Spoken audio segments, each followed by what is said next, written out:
आज के इस वीडियो में आपको हम बताने वाले हैं 9th क्लास का हिंदी का चैप्टर 9 जिसका नाम है रुको बच्चों। बहुत ही अच्छा कविता है, इससे आपको ज्ञान मिलता है। कभी आपको कुछ सिखाने की लालसा रखते हैं, सिखाते हैं, आपको समझना होगा। एक एक लाइन का आपको हिंदी अर्थ समझाएंगे, ऐसे समझाएंगे कि आप किसी को समझा सकते हो। ठीक है, फिर इसके प्रश्नों का उत्तर भी जानेंगे ताकि आप एग्जाम में एकदम छक्का मार के आओ। तो आप अंत तक जरूर देखिए, वीडियो को लाइक करके हमारे इस यूट्यूब चैनल को सब्सक्राइब जरूर कीजिए, क्योंकि सब्सक्राइब आप नहीं करते हैं बाद में आप ढूंढते रहते हैं हमें और हम आपको मिलते नहीं है। तो कमलदेव एजुकेशन ध्यान रखना है, और ये सारा वीडियोज आपके लिए क्लास 9th का और 10th का डाला गया है, तो जरूर सब्सक्राइब करें। तो चलिए शुरू करते हैं। ध्यान दीजिए, देखिए हमारा चैप्टर का नाम है रुको बच्चों और लेखक हैं राजेश जोशी। बहुत ही अच्छा कविता है, इस समय बहुत कुछ सीखने को मिलता है, इसीलिए ध्यान दीजिएगा। कभी कहते हैं रुको बच्चों रुको, सड़क पार करने से पहले रुको। कभी बच्चों को क्या कहते हैं कि बच्चों रुको। कभी बच्चों को कहते हैं कि बच्चों रुको, सड़क को, जब हम सड़क को पार करते हैं ना, तो कभी कहते हैं इस सड़क को पार करने से पहले रुको, तेज रफ्तार से जाती इन गाड़ियों को गुजर जाने दो। वो जो सर से जाती सफेद कार में गया, उस अफसर को कहीं पहुंचने की कोई जल्दी नहीं है। मतलब कभी कहते हैं कि बच्चों रुको, ये जो तेज से चलती हुई गाड़ी जा रही है उसको पहले गुजर जाने दो। और आपको पता है जब गाड़ियां बहुत स्पीड में चलती है तो आवाज कैसे आता है, सर। तो वही कभी कहते हैं वो जो सफेद कार सर से गई है, उस अफसर को, उस कार में कोई अफसर बैठा है, उस अफसर को कहीं भी पहुंचने की कोई जल्दी नहीं है। वो 12 या कभी कभी तो इसके भी बाद पहुंचता है। मतलब वो जो अफसर है अपने ऑफिस में कभी तो 12 और कभी 12 बजे के बाद भी पहुंचता है अपने विभाग में, और दिन महीने और कभी कभी तो बरसों लग जाते हैं उसकी टेबल पर रखी जरूरी फाइलों को खिसकने में। दिन महीने को कौन पूछता, कभी कभी तो वर्षों लग जाते हैं उसके टेबल से फाइल को खिसकने में। मतलब कि वह काम पर भी ध्यान नहीं देता ऑफिस में जाने के बाद, समझ गए। तो कभी बच्चों को चेतावनी भरे शब्दों में कहता है कि सड़क पार करने से पहले रुक जाएं। ध्यान दीजिए, कभी क्या कहते हैं, सड़क पार करने से पहले रुक जाएं, तेज गति से जा रही गाड़ियों को गुजर जाने दे। कभी अफसर की कार्य प्रणाली पर चोट करते हुए बच्चों से कहता है, कार्य प्रणाली काम करने का जो उनका सिस्टम है। अभी जो सफेद रंग की कार गुजरी है वह किसी अफसर की गाड़ी थी, किसी ऑफिसर की गाड़ी थी। वह गैर जवाबदेह है, जवाबदेह नहीं है, जवाब नहीं देता है, कोई चीज का कोई मतलब नहीं, उनको अधिकारी है। वह न तो समय पर कार्यालय जाता है और न ही अपने दायित्व का निर्वाह निष्ठापूर्वक करता है। ये जो अफसर हैं, जो सरकारी अफसर का बात किया जा रहा है, प्राइवेट में तो काम करना ही पड़ता है, नहीं तो सैलरी कट हो जाता है। लेकिन सरकारी अफसर क्या है, गैर जवाबदेह, कोई मतलब नहीं, ये अपने दायित्व का निर्वाह भी नहीं करता निष्ठापूर्वक। ठीक है, ऐसे अफसर के विभाग में महत्वपूर्ण फाइलें बरसों धूल चाटती रहती है, और वो जो फाइलें, जो काम का फाइलें रहती है, वो रखा हुआ रहता है और अपने मौज मस्ती में पड़े हुए रहते हैं। तो इन ऑफिसर्स के कार्य प्रणाली पर कभी चोट करते हैं। कहते हैं ये जो ऑफिसर्स हैं ये क्या रहते हैं, अपने ऑफिस में कभी समय पर नहीं पहुंचते, सही से काम नहीं करते।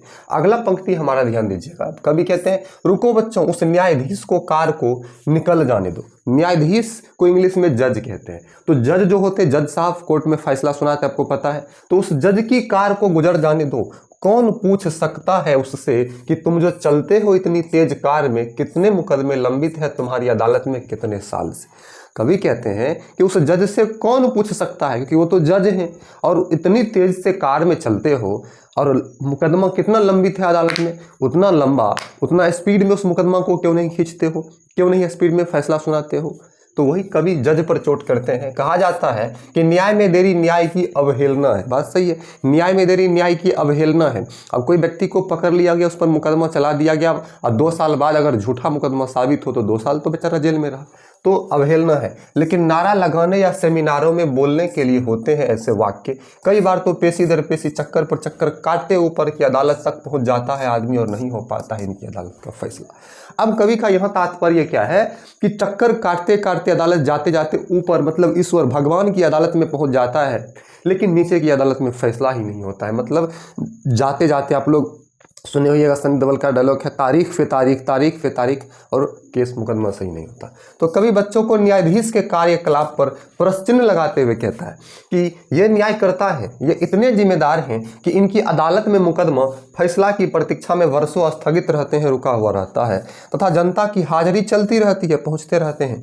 इसलिए गैर जवाबदेह कर्मनिष्ठा के कारण इनकी गाड़ी को निकल जाने दो, ठीक है, ताकि किसी संगोष्ठी में अपने विचारों का नारा लगा सके। कहीं पर जाकर नारा लगाते हैं ना कि न्याय में देरी न्याय की अवहेलना है, बस नारा लगाने के लिए बस ये शब्द है। कवि इनकी कड़ी आलोचना करते हुए बच्चों को सावधान करता है कि ये न्यायाधीश इतने कर्मठ जवाबदेह, मतलब काम करने वाले, जवाबदेह तथा ईमानदार हैं कि मुकदमा दायर करने वाले गुजर जाते हैं, मुकदमा जो दायर करते हैं वो मर जाते हैं, लेकिन उनका मुकदमा का फैसला नहीं हो पाता है।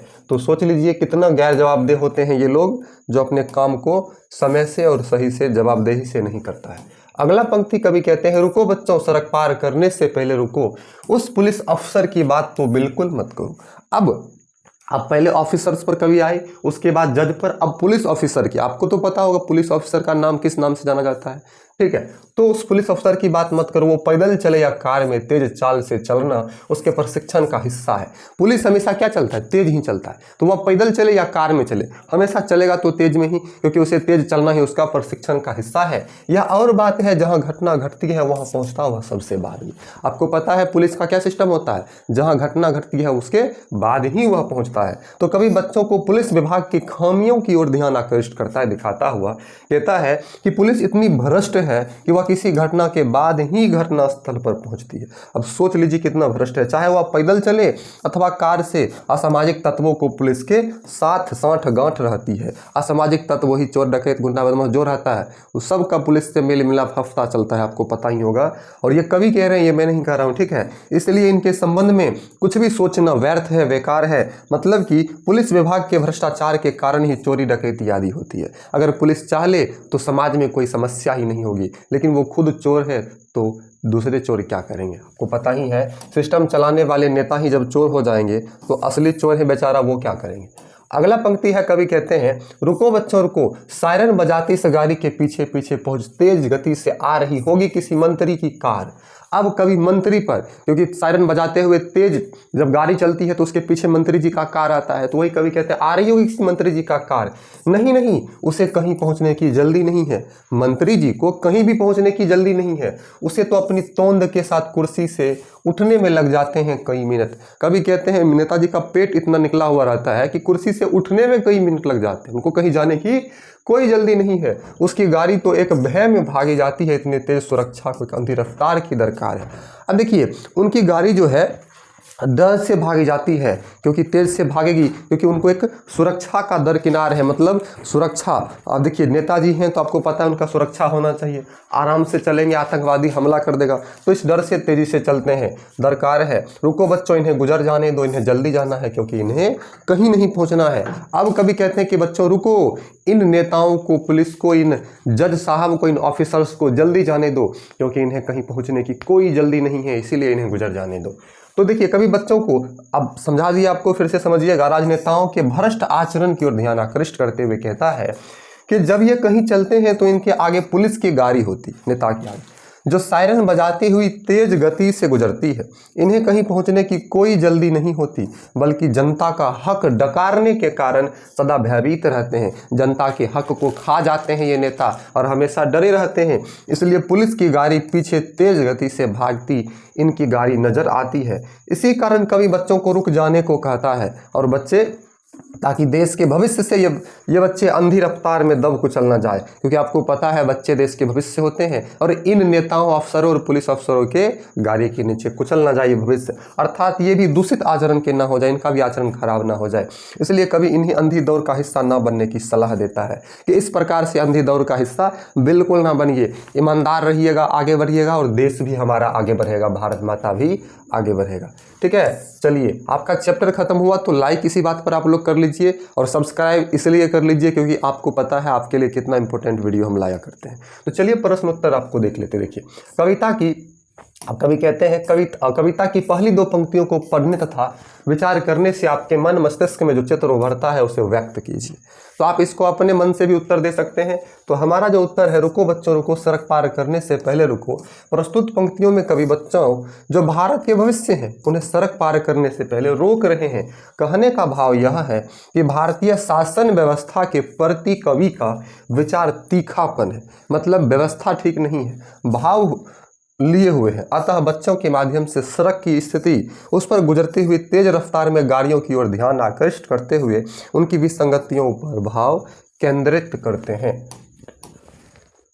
चलिए, आपका अगला प्रश्न है दूसरा, ध्यान दीजिएगा। उस अफसर को कहीं पहुंचने की कोई जल्दी नहीं है, वो 12 या कभी कभी तो इसके बाद भी पहुंचता है अपने विभाग में। अब कवि यह कहकर व्यवस्था की किन खामियों को बताना चाहता है? तो ध्यान दीजिएगा, प्रस्तुत पंक्तियों में कवि भारतीय लोक व्यवस्था के बिगड़े हुए रूप को चित्रित करते हैं। अब इसका बिगड़े हुए रूप क्या है? तीखा व्यंग करते हैं। कवि कहते हैं कि आज़ादी के बाद हमारी शासन प्रणाली में खामियां ही खामियां दिखाई पड़ती है। जो जिस विभाग में बड़े पद पर पदस्थापित अफसर हैं उन्हें अपने कर्तव्य का ज्ञान ही नहीं है, वो काम अपना करते ही नहीं है, वे अपने कर्तव्य पद से च्युत हो चुके हैं।